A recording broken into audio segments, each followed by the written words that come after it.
네 번째 서류 작성 항목 및 작성 방법에 대해서 설명을 간단히 드릴 건데요. 여기서부터는 이제 전기 파트와 기계 파트, 즉 기계 관련 기술 서류 그리고 전기 관련 기술 서류 두 개의 파트로 나눠서 설명이 진행이 될 거고요. 기계 관련 기술 서류 같은 경우에는 저희 승강기 안전기술원 안전인증실 소속의 한효영 차장이 세부적으로 설명을 드릴 거고요.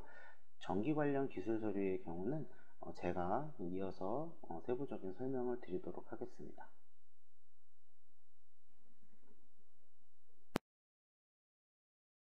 안녕하십니까. 기계 관련 기술 서류를 맡고 있는 한효영입니다.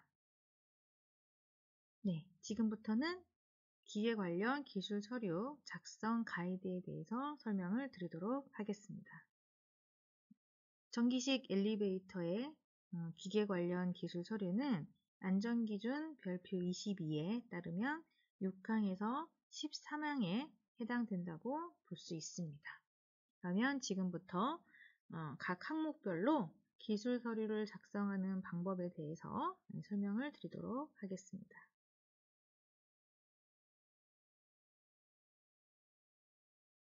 첫 번째 6항입니다. 6항은 승강로, 기계실 기계류의 공간 및 분리실에 관한 내용으로 구성이 되어 있습니다. 6항의 첫 번째 설계 자료 작성 가이드에 들어가기에 앞서서 설계 자료 작성 가이드 구성에 대해서 간략하게 설명드리겠습니다. 구조는 첫 번째로 안전기준에 대한 것과 그거에 대한 안전기준에 대한 설계 심사 대상이 무엇인지 그리고 그거를 어떻게 증명할 것인지 이런 구조로 되어 있으세요. 거기에 포인트를 잘 알고 계시면 실제로 해당하는 안전기준에 대해서 어떤 것들을 입증하시면 되는지 어떤 것들을 제출하면 되는지에 대한 게 포인트에다가 저희가 명시를 해드렸습니다. 그래서 당연히 설계하시는 분들은 해당 항목에 대한 기준을 명확히 알고 계셔야겠죠. 당연히 기준을 알고 계시면 그거에 대해서 기준을 요약을 하시고요. 기준을 요약을 하시고 그 다음에 설계 심사 대상이 무엇이 되는지를 예상을 하셔야 됩니다. 거기에 따른 증명 자료는 심사자가 충분히 입증에 대한 서류를 확인할 수 있도록 구체적으로 제시를 해주시면 되겠습니다. 이런 방법으로 해가지고 저희가 전체 항목에 대해서 설계자료 작성 가이드를 작성을 해드렸거든요. 그래서 참고하셔가지고 한해 심사 대상이 되시는 승강기에 대해서 기술 서류를 작성을 하실 때 참고하시면 되겠습니다. 6항의 첫 번째인 구동기 지지대 강도입니다. 기준의 요약은 구동기 지지대 강도가 되겠고요. 강도에 대한 기준을 한번 보시면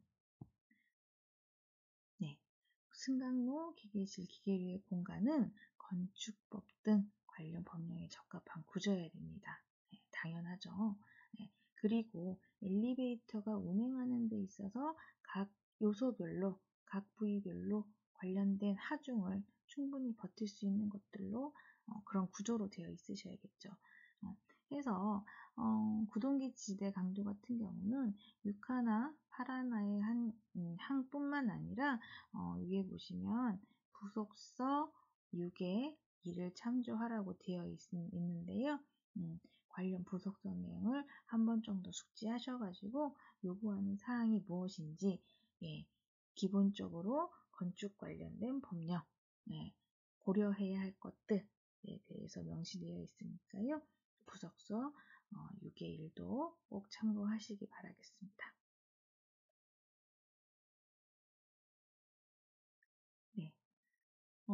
강도를 입증하는 데 있어서 내가 그 구조에 대한 강도를 적합함을 입증하기 위한 기준이 되는 점을 좀 고려를 하셔야 됩니다.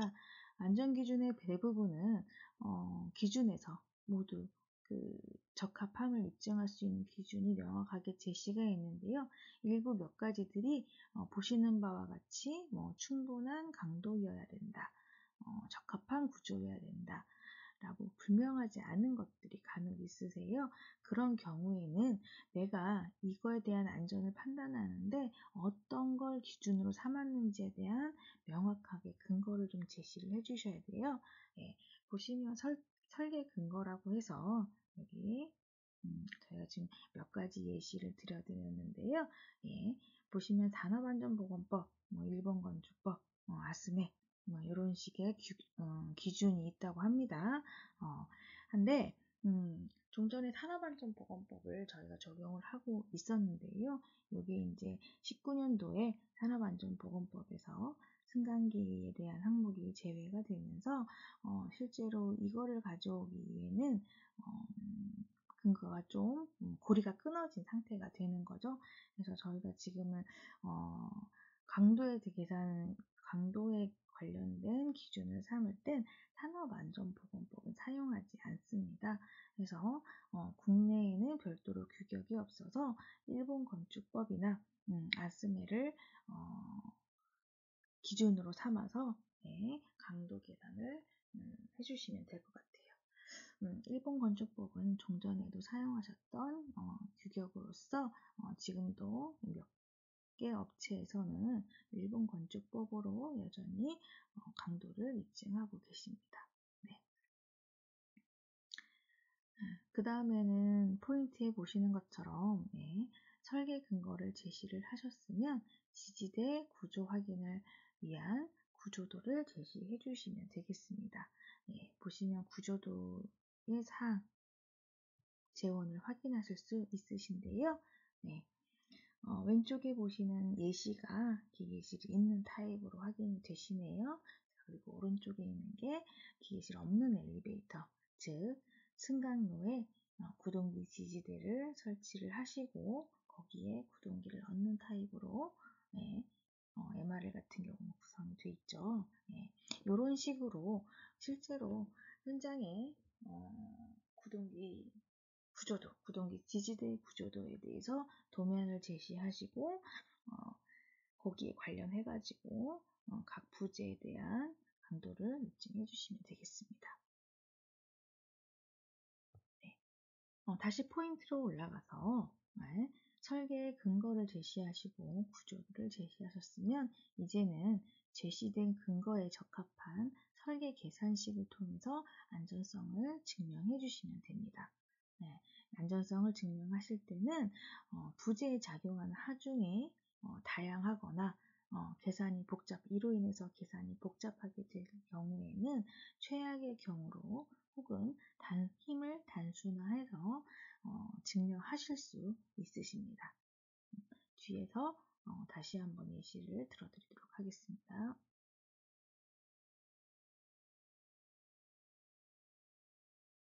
안전율 계산을 위한 기본 재원입니다. 예시에서 보시는 것처럼 실제로 여기 작용하는 하중들을 지금 찾아 놓은 거죠. 구동기 지지에 작용되는 하중을 지금 보실 수가 있으신데요. 가장 일반적으로 저희가 전격 하중, 빈카의 자중, 균형추 자중, 여기에다가 매다는 장치, 로프의 질량이라던가 이동 케이블의 질량 같은 것들, 이런 것들이 일반적으로 가장 많이 제시되어 있으시고요. 여기에 추가적으로 구동기 자중이나 구동기 지지빔의 자중, 만약에 매다는 장치의 지지빔의 자중 그쪽 그 강도를 가실 때는 매다는 장치의 지지빔의 자중까지 또 고려를 하셔가지고 제시를 해 주시기도 하십니다. 실제적으로 지지빔의 강도를 입증하는 데 있어서 지지빔에 작용하는 고려되어야 될 하중을 전부 찾아서 제시를 해 주셔야지 실제로 내가 계산한 안전율이 신뢰도가 더 높아지는 거겠죠. 강도에 대한 충분한 입증이 되시는 걸로 확인이 될 수 있으니까 가능하시면 제시하실 때 빔에 작용하는 모든 하중을 찾아서 제시를 해 주시고요. 여기에 매다는 장치나 이동 케이블의 질량을 계산하는 데 있어서 관련된 길이당 무게 이런 것들을 각각 확인할 수 있도록 제시를 해주시면 되겠고요. 마찬가지로 지지빔에 대한 자중을 계산하실 때는 단위 무게 꼭 제시를 하셔가지고 관련 하중의 근거를 제시하시면 됩니다. 네. 보시는 바와 같이 구동기 자중이나 구동기 지지빔이나 지지빔의 자중 같은 경우는 실제로 내가 계산하고자 하는 전격 하중이나 빈카의 무게에 비해서 하중이 그렇게 크지 않아서 일반적으로 이런 것까지 다 고려하지 않기는 하십니다. 근데 앞서 말씀드린 것처럼 안전성에 대한 신뢰도를 가지려면 관련 항목도 누락시키지 않는 게 중요하다고 볼 수 있습니다. 빔의 하중을 찾으셨으면 이제는 지지빔을 어떤 걸로 쓸 건지 그거에 대한 재원을 제시해 주셔야 되는데요. 보시는 바와 같이 각각의 빔 형상은 어떻게 되어 있는지, 어떤 규격인 건지, 몇 번을 사용했는지 제시를 해 주셔야 되고요. 규격에 제시된 형광과 규격에 따라서 저희는 형광 재원표를 이용해서 단면 개수를 제시하실 수 있으십니다. 만약에 표준 규격이 아니라 비표준 규격의 빔을 사용했을 경우에는 관련 형상에 따른 단면 개수의 과정을 별도로 제시를 해주셔야 되겠습니다. 네. 자, 구동기 지짐의 길이 제시되어 있으신데요. 실제로 이제 승강로의 길이에 따라서 지지빔의 길이가 달라질 수 있기는 합니다만, 내가 표준적으로 쓰려고 하는 지지빔이 어느 정도의 길이, 어느 정도의 승강로 길이까지 쓰게 될 건지를 정하셔야겠죠. 승강로가 길어지면 길수록 빔은 길어질 거고요. 빔은 길어지면 길수록 힘을 더 많이 받게 되어 있습니다. 그래서 관련 내용을 제시해 주시면 되겠습니다. 관련 재원이 다 제시가 되어 있으시면 이번에는 계산 과정을 통해서 안전성을 검증을 하실 텐데요. 계산식의 앞에 있어서 먼저 하신 내용이 뭐냐면은 안전성 검증 결과를 제시를 해주셨습니다. 네. 기준, 판단의 기준과 그 다음에 계산값. 여기 보시면 일본 건축법에서는 안전유리 계산값에 해당이 되실 거고요. 아스메에서는 실제로 사용하고자 하는 능력값이 여기 나오는 능력값이 계산 과정이 되겠죠. 거기에 대해서 판단 기준에 의해서 적합함과 이런 것들을 제시를 하셔서 내가 구동기 지지빔을 강도 계산을 했더니 기준에 적합하더라 라고 제시를 해주시고 나서 그 다음에 하단에 계산 과정을 제시해 주시면 될 것 같아요. 네. 그래서 결과 값에서 제시된 계산 과정을 주실 건데요. 가장 중요한 게 지금 빔에 작용하는 하중에 대한 간략적인 궤도를 제시를 해 주셔야 됩니다. 빔에 작용하는 하중, 그리고 그 하중의 위치, 기준점에서 하중까지의 거리, 이런 것들이 기본적으로 어떤 구조를 형성하고 있는지, 그거에 따라서 내가 사용하고자 하는 응력을 찾기 위해서 사용하고자 하는 계산값이 선택이 되셔야 되거든요. 그래서 반드시 빔에 작용하는 하중의 계략도에 대해서 먼저 제시를 하시고요. 마찬가지로 힘에 작용하는 위치들이 확인될 수 있는 재원을 추가적으로 제시하시면 되겠습니다. 앞에서 제시되어 있는 재원을 가지고 저희는 이제 본격적으로 안전성 검증을 위해서 계산 과정을 제시를 하실 건데요. 빔에 작용하는 이제 하중을 파악을 하셔야 되겠죠. 하중을 파악을 하시고 그 다음에 그 빔에 작용하는 최대 모멘트가 얼마인지를 제시를 하셔야지만이 저희가 빔의 내부에 생기는 최대 응력값을 확인할 수 있거든요. 그래서 앞서 예시에는 좀 누락이 되어 있긴 한데요. 계산식을 봤을 때 저희가 지금 보시는 바와 같이 하중 작용에 있어서 P1, P2 앞에서 계략도에 보시는 것처럼 지지빔에는 P1의 힘과 P2의 힘이 작용을 하고 있었고요. 그냥 끝단에서 반력이 작용하고 있었다고 제시가 돼 있었어요. 돼 있으셨죠? 자, 그러면 P1과 P2는 무엇이냐?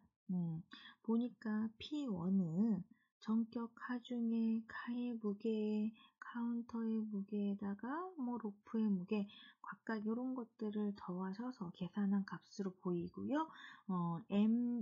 대문자 M에 M이라고 되어 있는 걸 봐서는 구동기의 자중인 것 같아요. 그러면 P1은 실제로 권상기,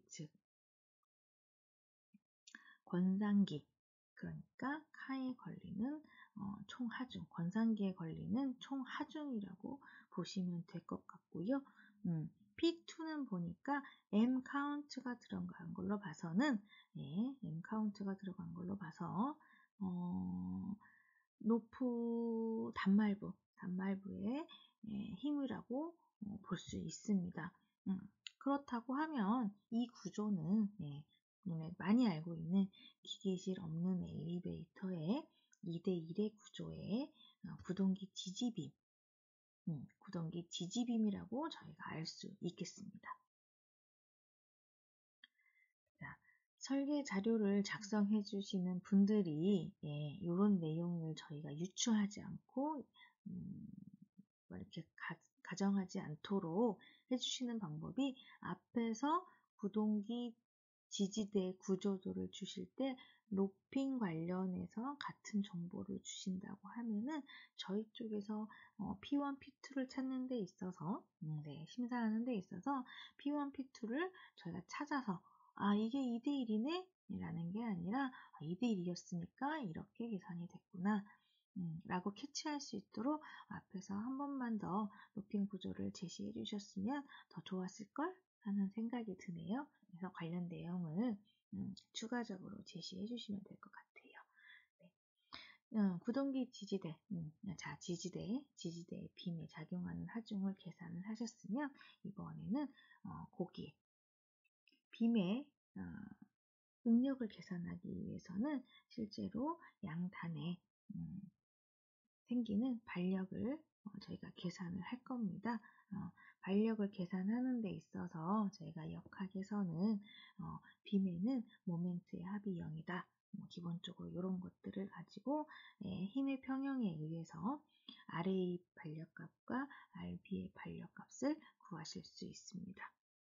관련 내용은 절차를 통해서 제시해 주시면 될 것 같고요. 그러면 우리 쪽에서는 그 다음에 해야 될 것들이 반력을 계산하셨으면 지지빔에서 최대 모멘트가 어디서 어떻게 얼마만큼 발생이 되는지에 대한 계산을 하시면 되고요. 과정을 제시해 주시면 되겠습니다. 동그라미 쳐져 있는 부분 한 번 더 확인을 해드리면 반력이 생기는 RA, RB, 이 빔 내부에는 모멘트가 위치에 따라서 모멘트의 그 크기가 달라지는데요.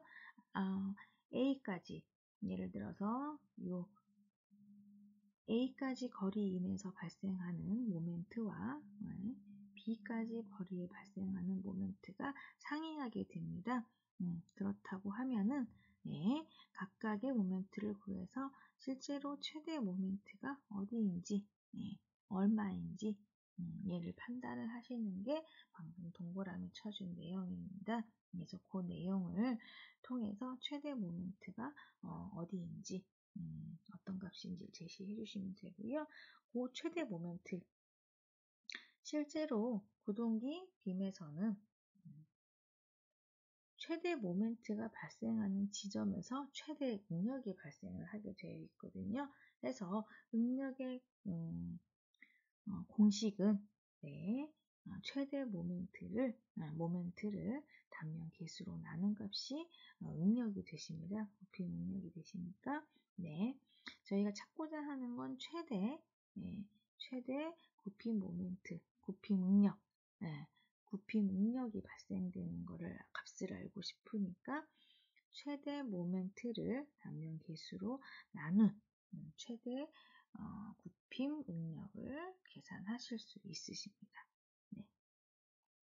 그러면 이 아스메에서는 이 최대 굽힘 응력이 허용 응력 이내이면 문제가 안 되고 적합합니다. 안전하다고 판단하는 거죠. 그래서 내가 계산한 응력 값이 85MPa 이하인지 그렇다고 하면 이 부재는 사용 환경에 적합하다고 판단할 수 있습니다. 여기서 한 번 더 일본 건축법은 안전율의 판단 기준을 삼고 있기 때문에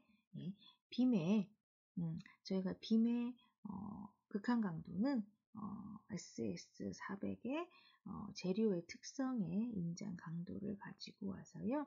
그것의 인장 강도에 대해서 현장에 발생하는 최대 굽힘 응력을 나눔으로 해서 안전율이 계산이 되고, 이 안전율이 일본 건축법에서 제시하고 있는 안전율보다 크게 됐을 경우에 적합이다 라고 판정을 하시면 됩니다.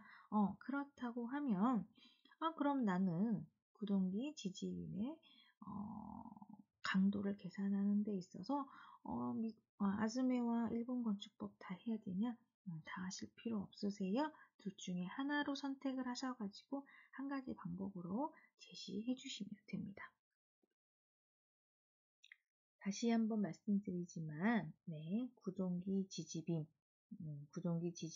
강도는 저희 안전기준에 별도로 구체적인 기준이 없기 때문에 국내 기준도 지금은 없어져서 해외 다른 규격을 가져와서 판단을 하고 있습니다. 판단을 하고 있으니까 그런 것들을 한 번 더 숙지해 주시면 될 것 같고요. 밑에 또 포인트에 보시는 바와 같이 일련의 계산 과정은 단위 없이 제시하시면 안 되기 때문에 각각 계산 과정별로 단위는 정확하게 기입을 하셔서 제출하실 것을 권고드립니다. 앞서는 구동기 지지대의 빔에 대해서 설명을 드렸다고 하면은, 여기는 이제 2대1일 경우에 로프 단말부의 빔이 하나 더 들어가게 되는데요. 그거에 대한 단말부 빔에 관련된 강도 계산 절차입니다. 구동기 같은 경우에는 저희가 빔에 작용하는 하중이 두 군데로 저희가 도식화를 했다고 하면은, 단말부의 빔 같은 경우에는 부재에 걸리는 하중이 하나의 집중 하중이 들어가는 부재로 계산하시면 되겠습니다. 안전 기준은 저희가 적용하는 규격은 구동기 지지대와 동일한 규격을 사용하시면 되고요. 절차는 마찬가지로 작용하는 하중을 먼저 계산을 하시고요. 그 다음에는 작용하는 하중에 따라서 부재의 양단에 걸리는 반력이 얼마이냐, 그리고 그 반력으로 인해서 부재 내부에 생기는 최대 모멘트는 얼마이냐? 그리고 그 최대 모멘트에 따라서 최대 굽힘 응력이 어디냐? 네, 그리고 나서 기준에 의해서 판단을 하시는 절차. 앞에서 설명드린 절차죠. 네, 그 절차대로 제시를 해주시면 되겠습니다. 절차대로 추가적으로 일본 건축법에 관련해가지고 일본 건축법 기준에 의해서 별도로 안전율을 또 판단을 하신 내용이 있는 걸로 확인이 되고요. 관련 항목은 구동기 지지빔하고 동일한 절차로 제시해 주시면 되겠습니다.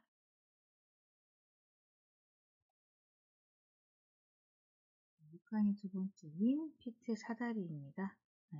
피트 사다리의 설계 심사 대상은 피트 사다리의 구조를 먼저 제시하셔야 되고요. 피트 사다리 강도를 제시하셔야 됩니다. 관련 서류는 구조도와 강도 계산서를 통해서 하실 수 있으신데요. 강도는 강도 계산서 또는 자체 시험 성적서 등으로 제시해 주시면 되겠습니다. 6.2.4 지금 피트 사다리에 관련된 기준을 확인을 해 보시면 실제로 6.2.4에서는 사다리를 설치해야 되는 구조에 대해서 설명을 드리고 있고요.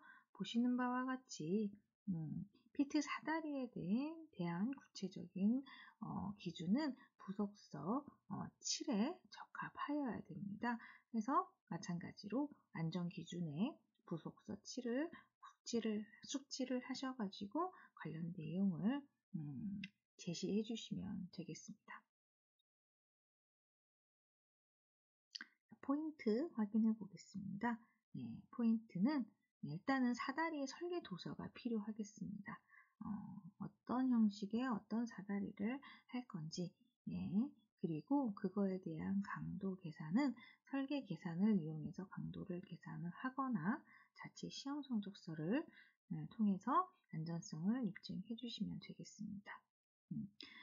사다리 발판에 작용하는 하중은 등분포 하중 또는 집중 하중으로 증명 가능하십니다. 참고 계산식을 한번 확인을 해 보겠습니다. 지금 참고 계산식에 보시는 거는 발판에 작용하는 굽힘 모멘트, 굽힘 모멘트, 등분포 하중으로 제시가 되어 있는 것을 보실 수 있으십니다. 발판 역시 저희가 통상적인 보의 구조로 보고 있고요.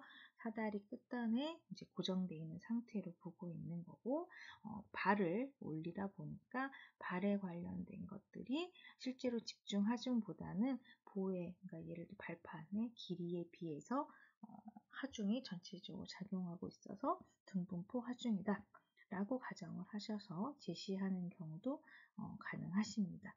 물론 지금 발판에 작용하는 등분포 하중에 의해서 생기는 굽힘 모멘트, 그거에 따른 내부에 생기는 굽힘 응력, 이런 것들을 통해서 저희 쪽에 관련 사다리가 하중에 적합한지를 제시해 주시면 되겠습니다. 피트 사다리 구조도는 설계 도서를 통해서 제시하시면 되고요.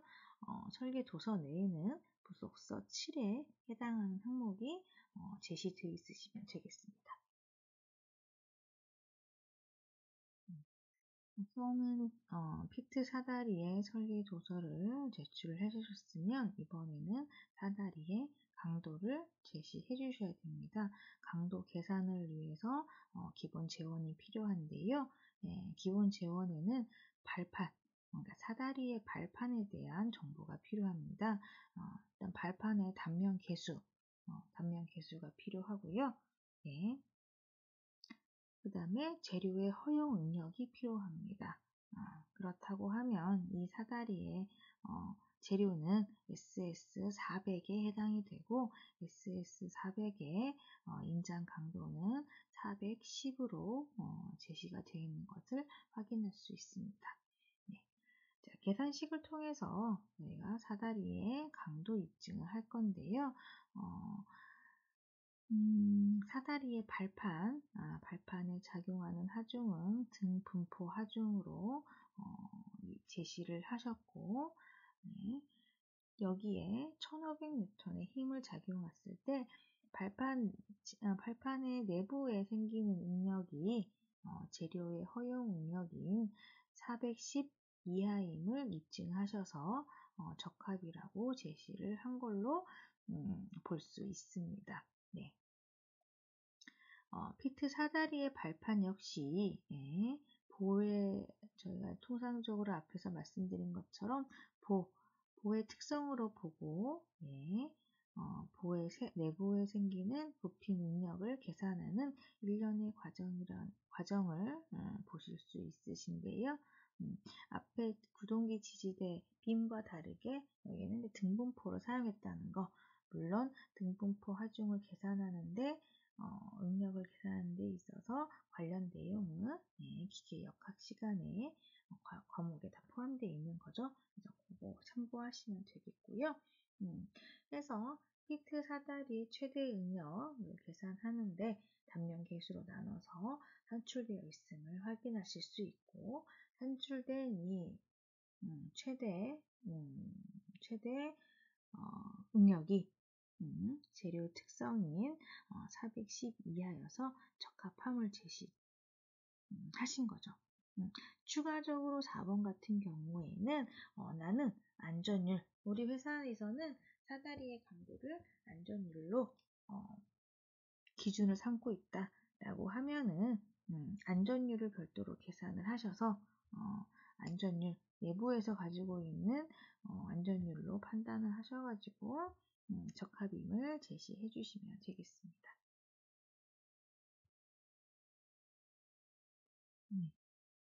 이 예시는 보시는 바와 같이 피트 사다리의 강도를 자체 시험을 통해서 안전성을 입증하신 내용인데요.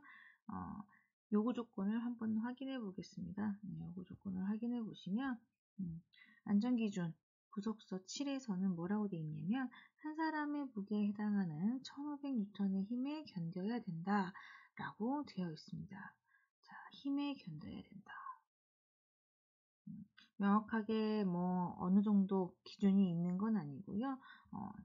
1500N을 작용했을 때 사다리에 변형이 있거나 이런 게 아닌 거죠. 그러니까 파손이 되거나, 실제로는 파손이 힘에 견뎌야 된다는 거는 파손이 됐냐 안 됐냐를 보는 내용으로 생각을 하시면 될 것 같고요.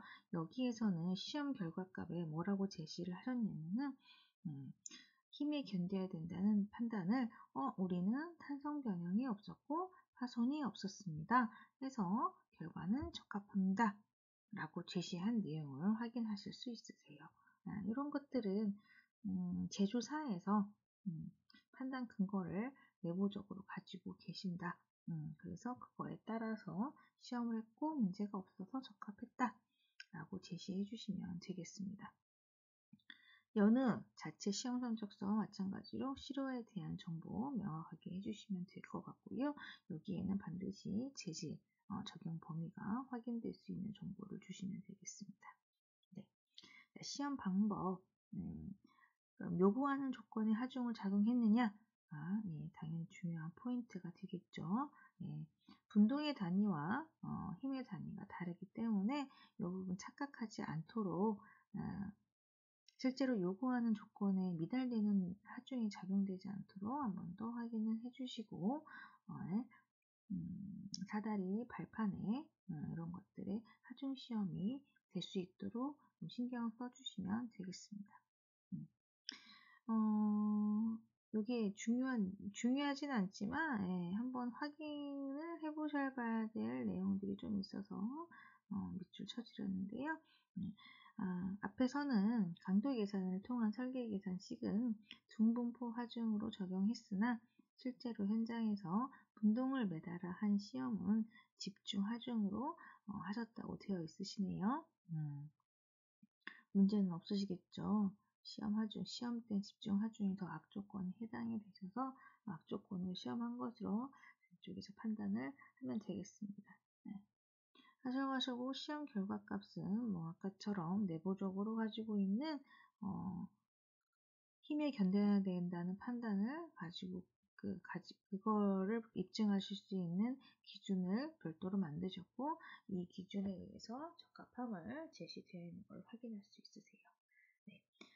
다시 한번 정리해드리면 피트 사다리의 강도, 피트 사다리의 강도는 강도 계산서 혹은 자체 시험 성적서를 통해서 제출하실 수 있으시겠습니다. 6항의 세 번째 항목입니다. 승강장문 문턱 아랫부분 수직면이라고 되어 있는데요. 통상적으로 저희는 이거를 토가드라고 명칭을 하고 있죠. 그래서 설계심사 대상은 토가도의 구조, 그리고 토가드의 강도, 이게 설계심사 대상이 되시는 거고요. 증명 서류는 구조도로 증명을 하시고요. 강도 계산 또는 자체 시험 성적서로 증명하시면 됩니다. 네. 여기에 이제 중요한 것이 이 파란 글씨입니다. 카드워록 적용 여부를 꼭 확인하셔야 됩니다. 기준에서 요구하는 승강장문 안턱 아래 터가드 요거 같은 경우에는 카드워록을 사용했을 경우에는 전 구간에 걸쳐서 하지 않아도 되는 구조인데요. 만약에 카드워록을 적용하지 않았을 경우에는 승강장문과 그 다음 층 승강장문 사이에 토가드를 전면 구획을 하셔야 되거든요. 그렇다 보면 제시하시는 시험 성적서나 구조 같은 경우들이 카드와 적용 때와 카드와를 적용하지 않을 때로 구별하셔서 제시하시면 될 것 같습니다. 자, 여기서 보이는 포인트 한 번 더 확인해 보고 넘어가겠습니다. 자, 포인트 안전 기준에 보시면 가에서 라까지 항목이 있는데요. 가에서 라까지가 구조에 해당되는 부분이기 때문에 구조에 대한 입증을 하셔야 되고요.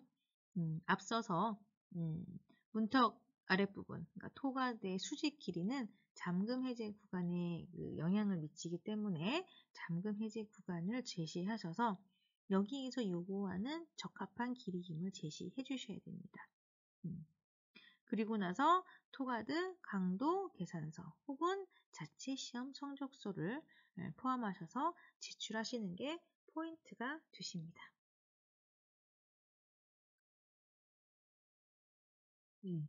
토가드의 구조에 대한 예시입니다. 앞서 항목에 가에서 라까지를 제시해야 된다고 말씀을 드렸는데요. 예시에서 보시는 것처럼 가에서 라까지 항목을 전부 제시되어 있음을 확인하실 수 있으실 겁니다. 중요한 여기 보시면 문턱에 직접 연결되는 구조인지 잠금 해제 구간을 제시하시고 거기에서 요구하는 항목에 적합한지 그리고 끝단 마무리 형태가 어떻게 되어 있는지 이렇게 도면을 통해서 제시해 주시면 되고요. 각각의 항목이 요구하는 안전 기준에 적합한지까지 저희 쪽으로 제시해 주시면 되실 것 같고요. 앞에서 토가드 같은 경우는 카드워록의 적용 여부에 따라서 제시하는 방법이 다르다고 말씀드렸는데 카드워록이 적용돼 있을 경우에는 문하고 문 사이에 전부 막으실 필요가 없습니다. 하지만 카드워록을 미적용했을 경우에는 라의 1회 즉 다음 문의 3인방까지 연결해야 된다, 연결하겠다 라는 설계 도면을 주셔야 됩니다. 거기에 따라서 뒷장에 나오는 자체 시험 성적서에도 마찬가지로 카드워록이 없음으로 인해서 재료가 길이가 길어져서 강도 계산이 악조건으로 작용할 수 있기 때문에 그런 것들까지 고려하셔서 제시해 주시면 될 것 같습니다.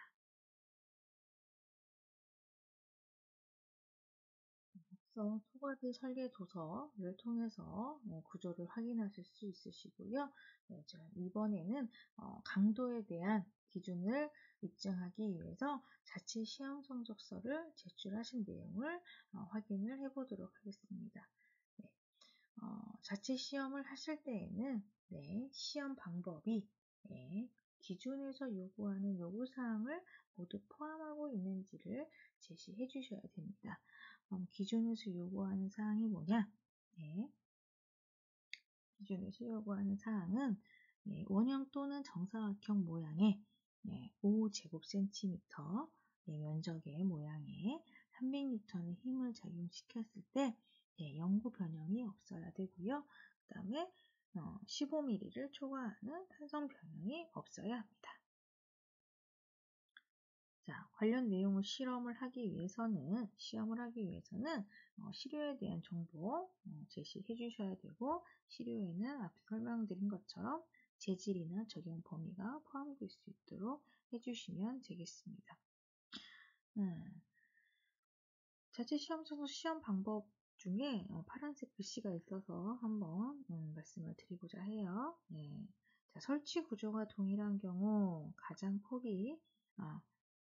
큰 시료, 최악의 상황에서 한 번만 시험하겠다라고 제시를 하신 거죠.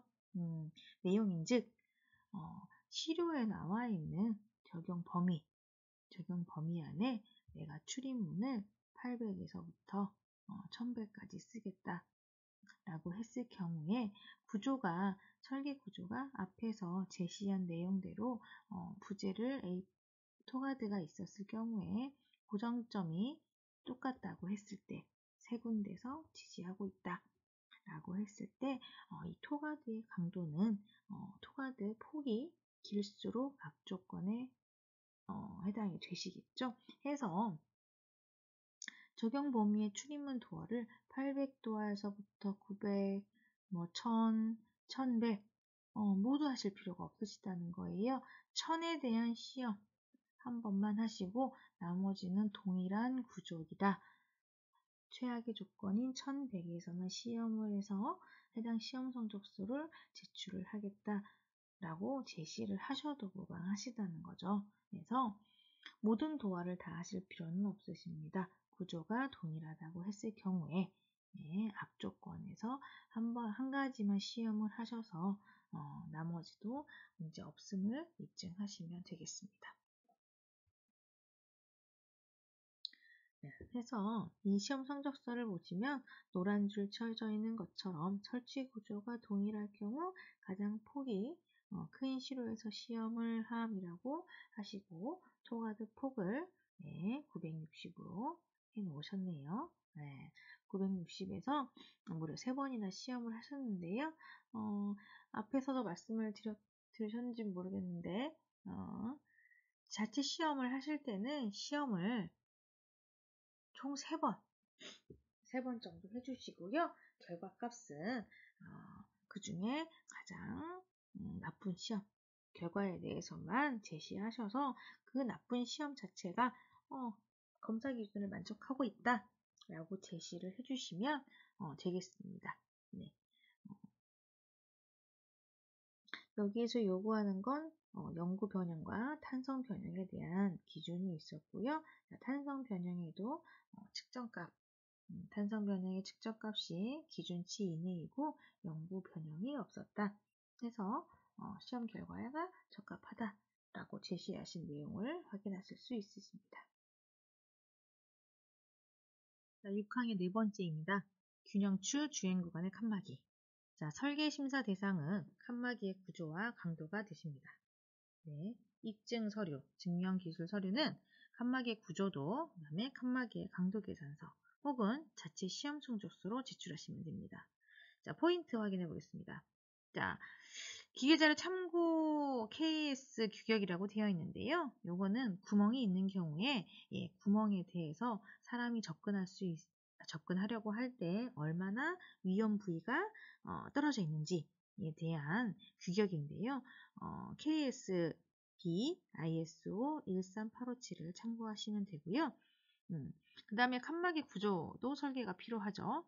다음에 칸막이 강도 시험 성적서를 제출해 주시면 됩니다. 예. 여기에 나와 있는 항목 중에서 6551은 우리가 소위 말하는 균형축 칸막이에 대한 얘기인 거고요. 6552는 여러 대 엘리베이터가 있는 경우에 카간 칸막이, 카간 칸막이에 대한 강도 시험입니다. 그래서 이 두 가지에 대해서 제출해 주시면 됩니다.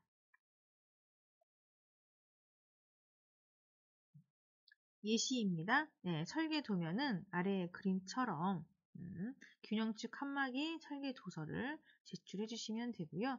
각 요구하는 사항대로 폭이면 폭, 높이면 높이, 낮은 부분이면 낮은 부분, 이런 식으로 제출해 주시면 도면은 되실 것 같고요. 그 다음에 구멍이 있는 경우에 구멍의 안전거리를 제시하실 때는 실제로 개구부가 어느 정도의 어느 형태인지, 그리고 거기에 따라서 표에서 주어지는 구멍의 형태와 크기에 따라서 안전한 안전거리를 제시하고 있고, 그 안전거리에 적합한지에 대해서 도면 혹은 이런 식으로 서술해 주시면 됩니다.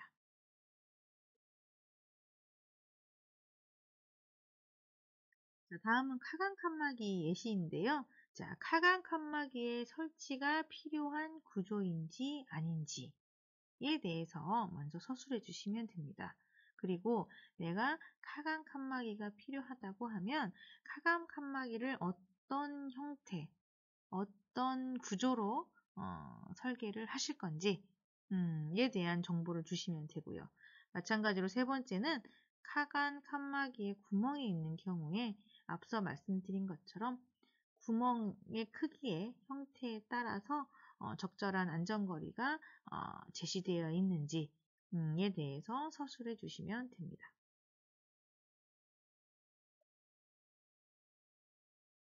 자, 또 칸막이에는 강도 기준이 있었습니다. 마찬가지로 강도에 대해서는 설계 도서, 설계 강도 계산을 해주셔도 되고요. 자체 시험 성적서로 제출하셔도 됩니다. 네. 이런 경우에 앞서 말씀드린 강도하고 유사하게 칸막이 기계적 강도는 원형 또는 정사각형의 5제곱cm 면적에 300N의 힘을 가할 때 균형추와 충돌하지 않아야 된다는 규정이죠. 네. 소위 말해서 칸막이를 했는데 한 사람이 팔을 짚었어요. 위험한 상황에서 팔을 짚었는데 하필이면 짚었는데 칸막이가 휘어서 실제로 위험 부위까지 닿아버렸다. 그렇다고 하면은 얘는 칸막이의 역할을 못하니 적정한 강도를 갖거나 아니면 밀었을 때 부품과 움직이는 부품하고 충돌하지 않는 거리로 떨어져서 설치하시면 됩니다. 앞서 설명드린 강도 시험 성적서와 마찬가지로 적절한 시료가 제시되어야 됩니다. 이 자체 시험 성적서의 신뢰성을 갖기 위해서는 내가 어떤 시료를 사용해서 시험했는지에 대한 정보가 필요합니다. 그래서 통상적으로 카간 칸막이, 균형축 칸막이가 어떤 재료를 썼는지, 몇 인승까지 쓸 건지, 이거 같은 경우는 실제로 카간 칸막이의 두께뿐만 아니라 요거를 설치했을 때 지지하는 지지점, 즉 폭이나 길이 방향의 간격에 따라서 지지대의 간격에 따라서 강도가 달라질 수 있는 부분이어서 적용 범위는 반드시 그 범위를 포함할 수 있는 적용 범위로 제시되어 있으시면 되고요. 판단은 사진은 앞서 말씀드린 거하고 비슷하고요. 자, 시험 결과에 대한 어떤 거를 시험 결과를 제시하시냐? 실제로 지그를 사용해서 강도 시험을 했더니 움직이는 부품과 간섭이 없었다. 그러면 기준에는 적합하신 걸로 판단을 하셔서 제출해 주시면 됩니다.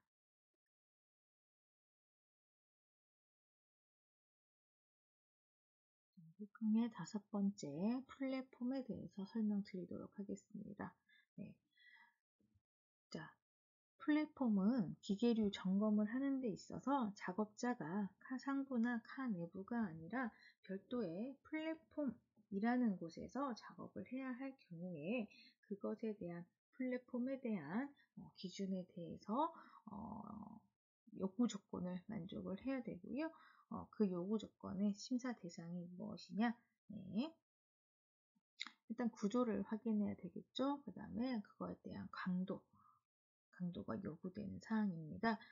그리고 플랫폼에 대한 추가적인 요건, 추가적인 요건이 있으시고요.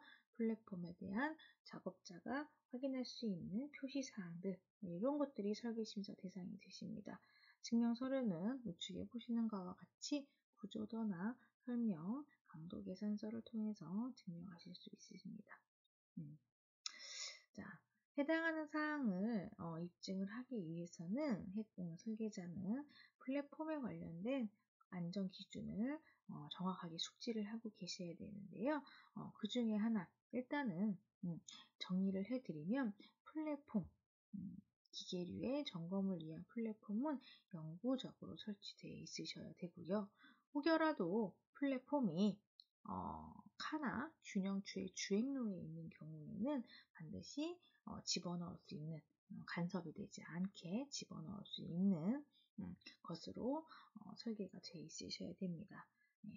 두 번째, 그리고 만약에 나의 항목처럼 주행로, 카나 균형추의 주행로에 플랫폼이 설치되어 있는 경우에는 플랫폼 위에서 작업하는 작업자를 보호하기 위해서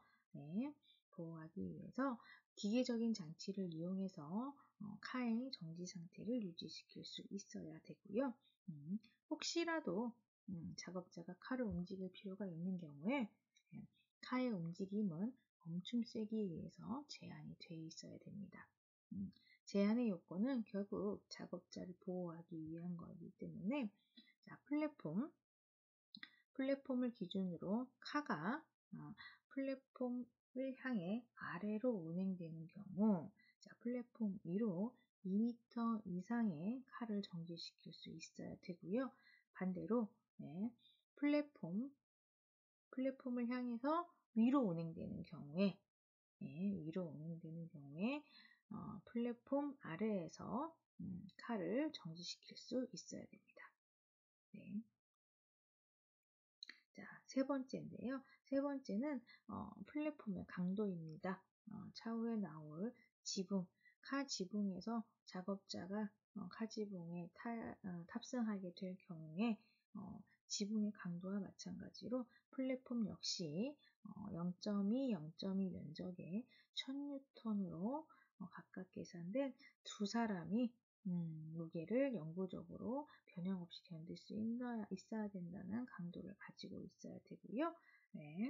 그리고 플랫폼이 무거운 설비의 양중을 위한 목적으로 사용된다고 한다고 하면은 그거에 대한 기계적 강도는 고려가 돼 있으셔야 되겠습니다. 작업자가 서 있을 수 있는 공간에 해당되니까 난간도 있으셔야 되고요. 발판, 틈새 관련 규정이 분명히 있으실 거고요. 집어넣을 수 있는 플랫폼은 전기 안전장치가 있으셔야 됩니다.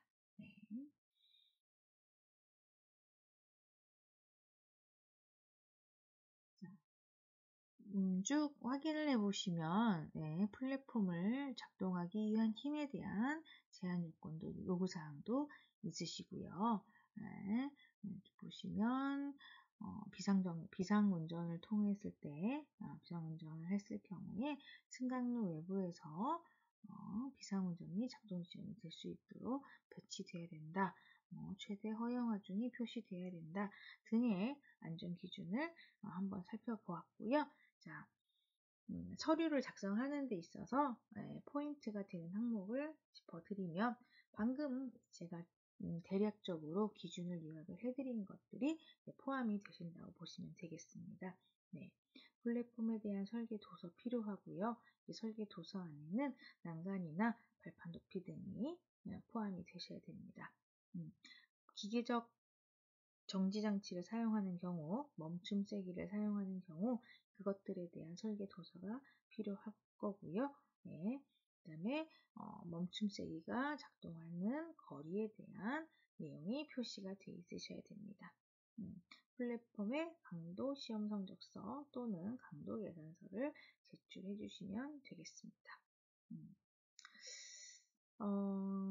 설계 자료 작성 가이드다 보니까 여러 가지 예시를 들어드려야 됨에도 불구하고 플랫폼 관련된 설계 도서가 아직 예시가 준비되어 있지 않아서 관련 내용을 예시로 드려드리지는 못하지만 네, 기본적으로 구조도가 필요하고요. 네, 구조도 설계 도면으로 제시고요.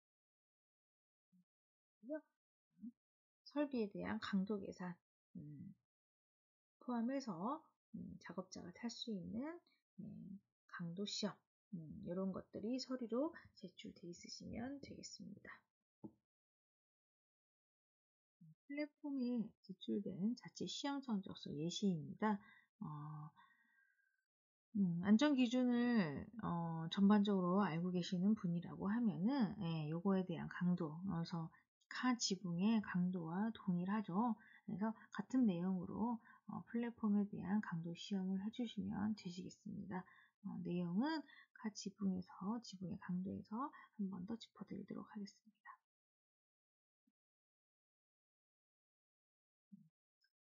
요거에 대한 자체 시험 성적서, 두 번째 자체 시험 성적서는 집어넣을 수 있는 플랫폼인 경우에 한 사람의 힘으로 수동 작동을 할 수 있는 정도의 힘이 필요하다.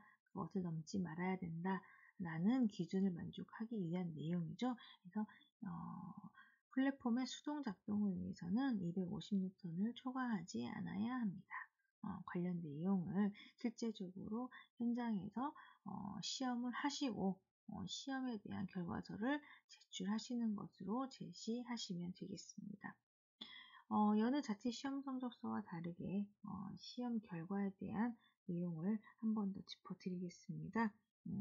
플랫폼에 대한 재질 그리고 시험은 작동부 일단 펼칠 때도 250N을 초과하지 않아야 하고요. 다시 접을 때 마찬가지 250N을 초과하지 않아야 합니다. 또한 작동부를 고정을 할 때 펼쳐서 고정을 할 때 역시 별도의 큰 힘이 들어가지 않아야 돼서 관련 내용까지 하셔가지고 실제로 시험을 하시고 작동을 해보시고 관련 내용이 필요한 힘이 250N 이하인지 초과하지 않는지 관련된 내용을 확인하셔서 결과값을 제출해 주시면 되겠습니다.